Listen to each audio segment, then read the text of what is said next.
antes de tudo, a gente tem que colocar... eu vou colocar o Sakamoto primeiro e depois eu vou falar da ameaça, tá? Aí eu falo da ameaça. Gente, boa tarde. Vamos ouvir aqui o Sakamoto falando. Boa tarde, Sarza. Boa tarde, Sakamoto. Boa tarde para todos que estão nos assistindo. O ministro Flávio Dino hoje retirou o sigilo de 3 decisões que dão um contexto mais amplo sobre o que está sendo investigado no Maranhão. Eu vou abrir a palavra aqui para o que está escrito em uma dessas decisões que nós conseguimos antecipar. Abro aspas. Para delineamento da extensão das medidas, retomo, diz o ministro, as hipóteses que embasam os trabalhos policiais. Há, no estado do Maranhão, um ecossistema empresarial criminoso destinado ao desvio de recursos públicos, abrangendo inclusive emendas parlamentares federais. Em agosto de 2022, ocorreu um homicídio naquele estado, no Maranhão, supostamente em face de cobrança de propinas em contratos públicos de interesse do citado ecossistema delituoso. Junto com o homicida, na cena do crime, havia um dos políticos e parentes de autoridades públicas de elevado escalão, um dos quais conselheiro do Tribunal de Contas do Estado. A partir daí, deflagraram-se diversas medidas de obstrução à justiça e coação processual, estendendo-se dos primeiros passos da investigação, ainda na Polícia Estadual, até os perpetrados no mês de junho de 2026, objeto de medidas cautelares já deferidas e executadas. Tais medidas obstrutivas de interesse da organização criminosa, segue o ministro, envolveriam policiais federais e civis, advogados, políticos, entre os quais um senador da República, também com o intuito de embaraçar ou impedir as investigações. Ocorreram ainda manipulações envolvendo vagas e indicações ao Tribunal de Contas daquele estado. Fecho aspas. O senador citado aqui é o senador Weverton, do PDT do Maranhão. Ele aparece em conversas, como a gente já havia dito, que foram detectadas pelo relator do escândalo do INSS, o ministro André Mendonça, com o ministro Humberto Martins, do Superior Tribunal de Justiça. Cabe ao Superior Tribunal de Justiça investigar governadores e conselheiros de tribunais de conta estaduais. Mas a defesa do homem que foi condenado por esse assassinato juntou no Supremo Tribunal Federal um habeas corpus dizendo que o caso estava parado, que o réu já tinha direito à progressão de regime, porque estava preso e já havia cumprido uma parte significativa da sentença, que foi de 13 anos, e que ainda assim o ministro não despachava o pedido. Além, então, do que disse a defesa em habeas corpus, que foi sorteado para Dino, André Mendonça encaminhou as conversas entre o senador e o ministro. Eles se chamam de irmão, demonstram ter bastante intimidade. Isso está sob investigação no gabinete de Flávio Dino. Tem um deputado federal também citado, o deputado Josimar Maranhãozinho, que faria parte desse grupo político. São as emendas dele, ele que já foi condenado pela primeira turma no escândalo do orçamento secreto, é alvo de outras investigações, inclusive desta. As emendas dele abastecem contratos que estão sob investigação no Supremo. Além disso, o governo do estado do Maranhão, chefiado por Carlos Brandão, teria uma série de contratos fraudulentos, que as licitações eram direcionadas para que essas empresas abastecessem esse grupo político. O homicídio acontece, então, segundo a tese da Polícia Federal investigada, é a de que há uma briga por esses recursos oriundos de propina e essa briga termina num assassinato, Sarza. Então, isso dá um pouco um contexto maior sobre o que está sendo investigado. E aí, como é que a gente conecta com o caso que suscitou toda uma discussão ao longo desta semana a respeito do sigilo da fonte, né? Aí é o que eu quero falar aqui, então, pra gente entender o que a Dani disse aqui, a PF liga homicídio a esquema de emendas e investiga senador por obstrução no Maranhão, que é o Maranhãozinho, esse aqui. A Polícia Federal ligou o assassinato do empresário João Bosco Sobrinho Pereira de Oliveira em 2022 em São Luís. É um esquema investigado de corrupção e desvio de recursos públicos. Aliás, esse aqui é o Everton Rocha, tá? Desculpa, que é do PDT do Maranhão. A apuração avançou sobre uma possível rede criada para dificultar o esclarecimento do caso com suspeitas que envolvem a segurança pública estadual. uma rede de propina da Polícia Federal e chegam a contatos do senador Everton Rocha, do PDT, com o ministro Humberto Martins, do STJ. Os detalhes aparecem em decisões cujo sigilo foi derrubado nesta sexta-feira por Flávio Dino. Os documentos conectam investigações que tramitavam separadamente e mostram como um homicídio inicialmente tratado como uma discussão inicial, né, a causa de uma discussão, passou a ser relacionado como disputa de valores e contratos públicos. Ao reunir os casos, Dino registra que são investigados crimes de corrupção e peculato envolvendo recursos públicos e execução de emendas parlamentares, tá? E aí, no final das contas, isso tudo acabou sendo conectado à questão do sigilo da fonte lá, por conta do que aconteceu essa semana com o jornalista, quem estaria pagando por ele, dando informações a ele, tá? Para quê, ó? Para impedir ou embaraçar as investigações e a atuação do Poder Judiciário, e esse jornalista teria sido utilizado dessa forma. Vamos continuar ouvindo a Dani para a gente entender o que eu vou falar depois. O homem que repassou, coreografou, violou sistemas de segurança para poder saber que carro era utilizado pelo ministro Flávio Dino quando, no estado do Maranhão, e sua família, fotografou e cedeu imagens, vídeos, inclusive, da família do ministro Flávio Dino a um comunicador do Maranhão, é Raimundo Cutrim. Ele é investigado neste caso deste assassinato. O Cutrim, isso também aparece aqui nas decisões, ele foi gravado pelo pai do homem que está preso, que é inclusive parente dele, né? Gravado pelo pai do homem que está preso, direcionando a versão, dizendo que o homem preso deveria afastar a família do atual governador da cena do caso. Como eu disse, um conselheiro do Tribunal de Contas aparece na cena do crime, cumprimentando, inclusive, o assassino e o alvo do assassino. Este conselheiro é primo do governador Carlos Brandão. O nome dele é Daniel Brandão e ele hoje é o presidente do Tribunal de Contas do Maranhão. Então, o caso é muito complexo, tem muitas frentes, são pelo menos 6 investigações que estão atreladas a esse mesmo grupo, só no gabinete do ministro Flávio Dino, Sarza. O governador Carlos Brandão, eu procurei a assessoria, não se manifestou. Os demais envolvidos indicam já que vão trabalhar para pedir a suspeição ou afastamento de Dino do caso, porque, segundo as próprias investigações, o esquema começa em 2019, quando o Flávio Dino era governador. Tá? Então, o Raimundo Cutrim nega qualquer irregularidade, diz que as conversas aconteciam num contexto de clarear, né, as relações ali com alguém que é seu parente distante, e o Daniel Brandão também nega qualquer irregularidade ou participação em ilícito. É verdade. Bom, aqui o que a gente entendeu, que o Dino, ele foi atrás dessa questão das emendas. Eu comentei aqui que quando o Flávio Dino estava mexendo com algo de extrema importância, que era no bolso do alto escalão da política e dos servidores públicos, que foi a história dos penduricalhos, que também está na responsabilidade dele, tá? Eu avisei aqui que eu temia pela integridade física do Flávio Dino.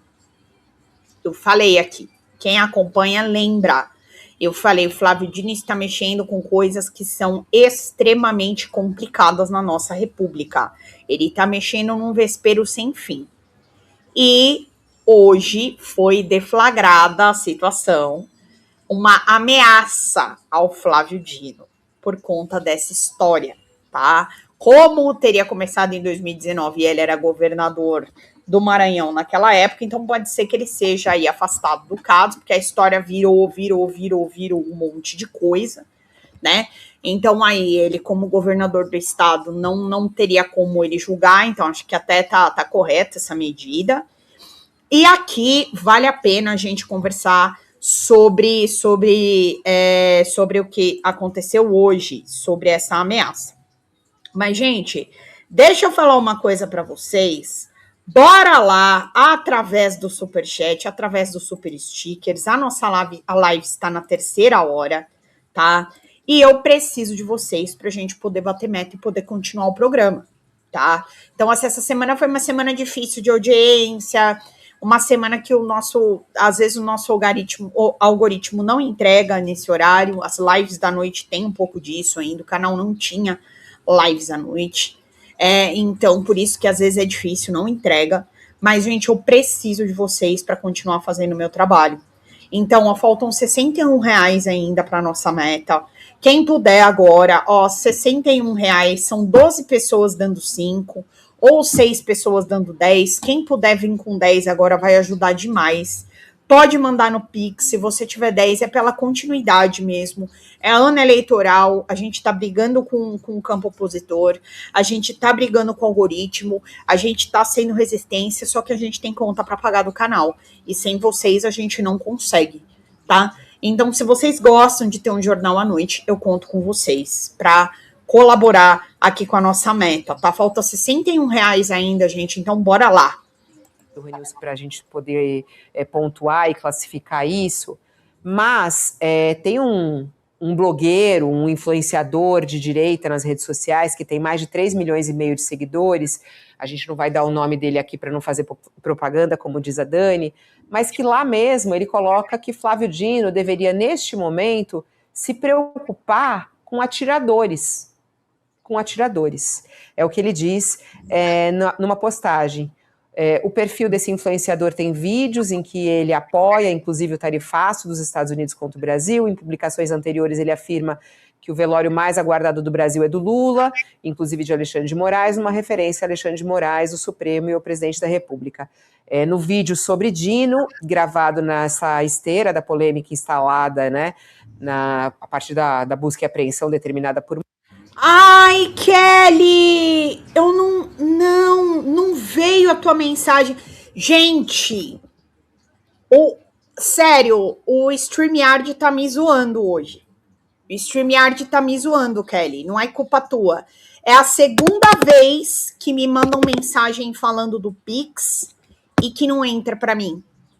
É a segunda vez no dia de hoje, Kelly, desculpa, pelo amor de Deus. Não veio, não chegou para mim, porque eu não vejo pelo... Assim, gente, explicar para vocês. A minha plataforma é diferente, eu não tô no YouTube.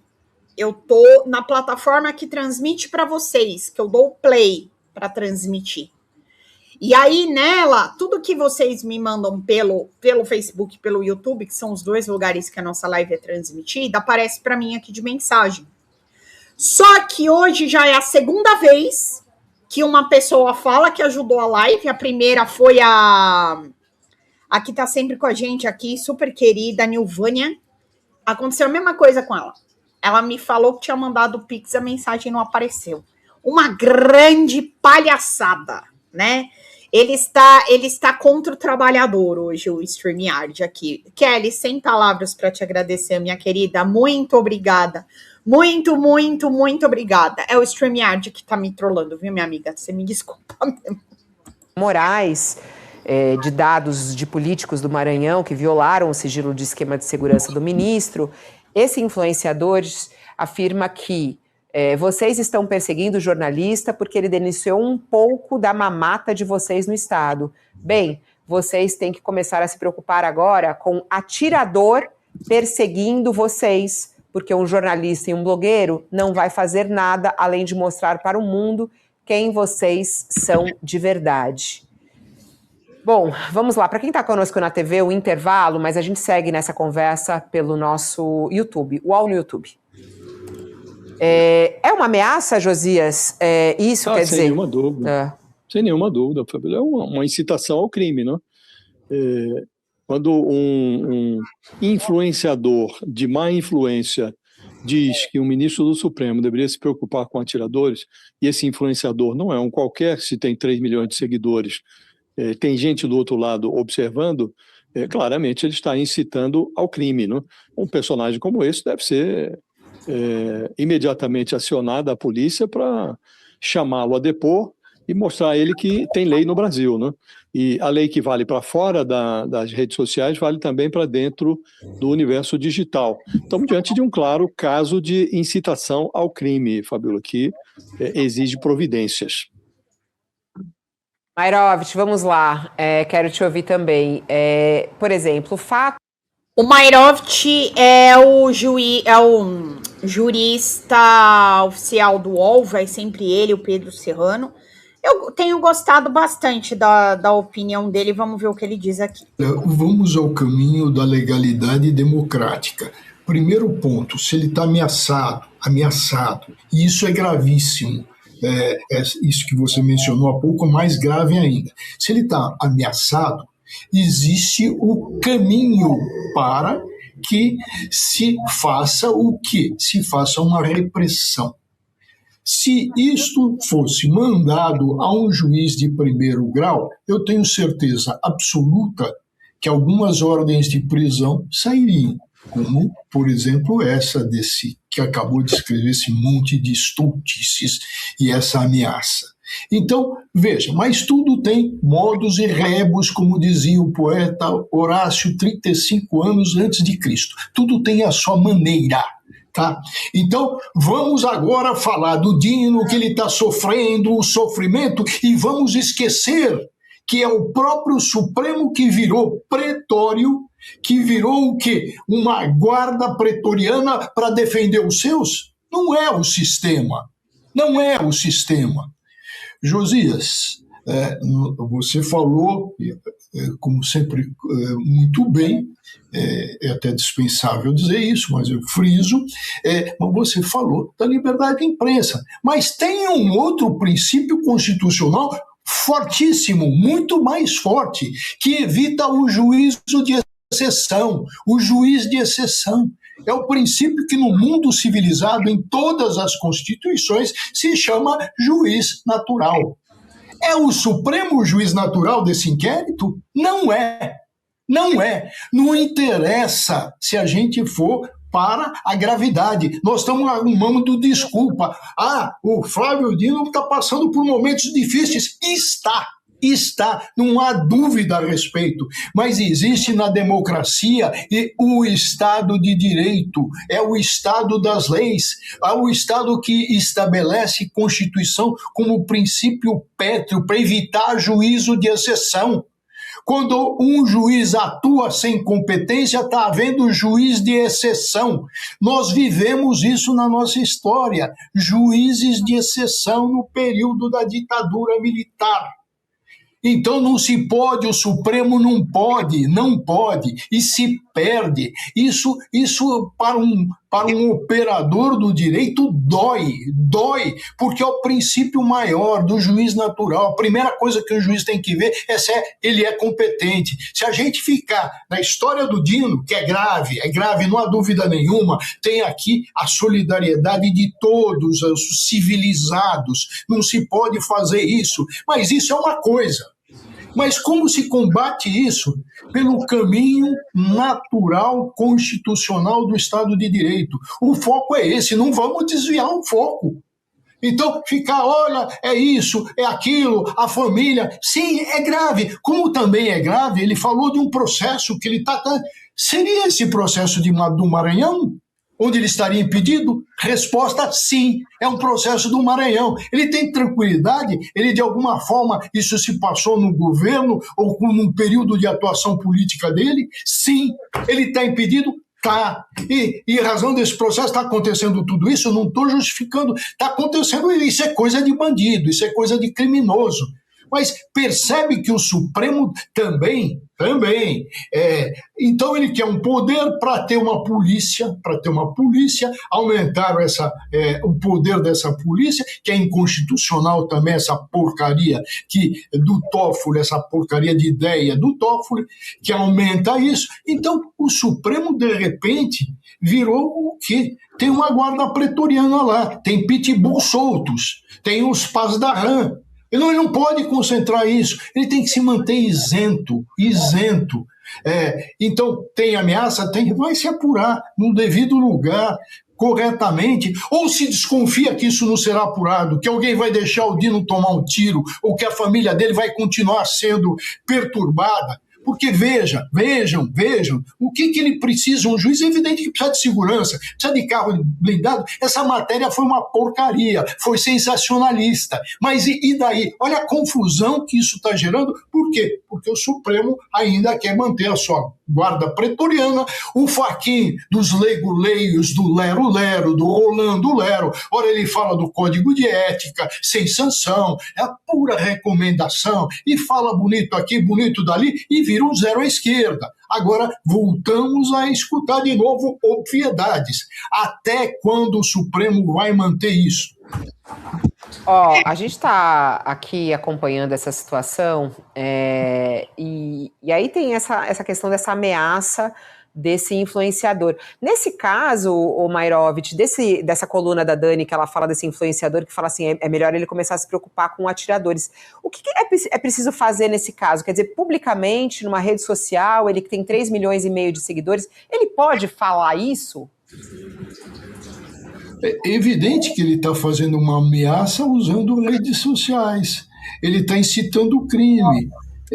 Ele está, evidentemente, que ele precisa ser investigado na devida investigação, pela autoridade correta, e se for o caso dessa atividade perniciosa, porque isso é uma atividade perniciosa, tem toda uma natureza do bolsonarismo raiz aí, de matar, de atirar. Olha, evidentemente que ele vai ganhar uma prisão preventiva, uma temporária, porque é um sujeito perigoso, e prisão preventiva, cautelar, decorre da necessidade. Como é que vai deixar solto um sujeito escrevendo essas ameaças, incitando crimes e criminosos? Percebe que tem, mas tem sempre o caminho legal, o caminho adequado. E aí, o Rony, o que você acha? Bom, e aí aqui a gente precisa entender o que está acontecendo, que foi uma ameaça ao Flávio Dino, né? Infelizmente, isso tudo traz aí como que eu vou dizer, né? Questionamentos ao STF, que é extremamente complicado. Aí, o STF, a gente sabe também, eu já falei várias vezes por aqui, nós temos meios para regular a atividade dos magistrados. Então, isso é possível ser feito dentro do STF, mas essa matéria falando do carro e tentando culpabilizar o Flávio Dino, tentando colocar ele como aí uma pessoa que utilizaria os carros do Supremo para sua família, papapá e papapá, tentando trazer aí um factoide para colocar o Dino em voga. Eu já tinha falado para vocês isso. É impressionante como o campo opositor gosta de utilizar os ministros que já fizeram algo contra eles. Então, o próprio Flávio Dino, que é indicado pelo presidente Lula, que tem uma visão progressista, o Alexandre de Moraes, que é o responsável pelo inquérito do golpe, e também pelas ações para impedir a invasão dos poderes no 8 de janeiro de 2023, ele que estava na liderança do TSE naquele momento para que as eleições ocorressem de uma forma legal, sempre em cima desses ministros, sempre. É isso que eu trouxe para vocês. Fora toda essa análise do Mairovich, que quando ele fala do STF, eu já fico com um certo pé atrás, e nesse aspecto aí eu sou obrigada a discordar um pouco dele, porque eu acho que, por exemplo, o STF, com essa questão do Dino hoje, tinha que ter se posicionado de uma forma mais dura, tá? Eles prestaram ontem aí solidariedade ao Dino, pelo que aconteceu do jornalista, mas essa ameaça é extremamente séria. E a gente sabe que esse cara não vai ser investigado, que ele não vai ser preso, nem nada disso. A gente já conhece como as coisas funcionam aqui, mas isso não vai deixar de ser uma ameaça, tá?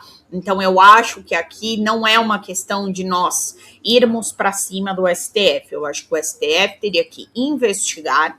E o STF, mesmo sem um código de ética, que as pessoas acham que ele é necessário, mas existem regulamentos da magistratura que podem ser invocados no caso deles quererem apurar a conduta do Flávio Dino com relação aos carros, assim como eles poderiam ter apurado as condutas do Toffoli no caso do Banco Master, e assim como eles podem vir a apurar as condutas do André Mendonça nos casos em que ele é relator. Tudo isso já existe. Quando isso é trazido à tona, é muito perigoso, porque a gente está questionando a instituição STF, que é a maior instituição da nossa democracia, que nesse momento talvez venha a ser a mais necessária, já que o TSE vem demonstrando uma morosidade preocupante nesse período pré-eleitoral. Existem legislações, a gente sabe que a IA, a gente sabe que a inteligência artificial, ela vem sendo enfrentada e não se sabe muito a forma como punir nesse momento ainda, o que é o certo, o que é o errado, o que traz benefício, o que não traz, o que vai ser objeto de multa ou não. Tudo isso pode ser questionado, sim, a gente sabe.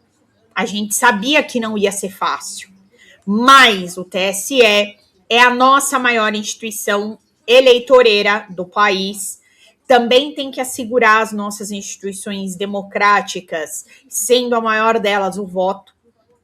Então, a gente espera que o TSE não seja tão moroso nos próximos meses. A gente espera que realmente na terça-feira seja julgado o inquérito da Deepfake, que foi do vídeo de IA feito pela campanha do PL, e que isso fique aí no entendimento, que assim, faça com que as coisas aconteçam agora com um maior esclarecimento, vamos colocar dessa maneira, tá? Eu quero trazer aqui para vocês ainda, falando, gente, falta R$11 pra gente bater a meta, vai. Quem consegue me ajudar? Quem tá aqui consegue mandar 10? José Helder, boa noite para você, meu querido. Um beijo. Eu vou trazer mais uma para vocês aqui, tá? Oi, gente, eu sou a Sara Miranda do Folha TV. Eu tô aqui para agradecer sua presença no nosso canal e pedir para você continuar apoiando o nosso jornalismo progressista independente, que precisa muito da sua ajuda. A primeira coisa, se você não está inscrito no nosso canal, já faz isso agora e receba as notificações das nossas lives. Além disso, você pode acompanhar toda a nossa programação durante a semana. Também tem outras formas de você continuar nos apoiando financeiramente. Uma delas é pelo Pix, folhademocrata@gmail.com. Também temos o apoia-se/Folha TV, onde você faz contribuições mensais e recorrentes e nos ajuda muito. Além disso, você pode se tornar membro do nosso canal. Clica lá no YouTube em tornar-se membro, veja qual é o pacote que melhor cabe no seu bolso e fique mais pertinho da gente, inclusive em grupo de WhatsApp com toda a nossa equipe com quem você pode interagir. Apoiar um canal progressista também é uma forma de militância. Então fica aqui com a gente, apoia o Folha TV, eu te vejo nas próximas lives. Beijo, até mais!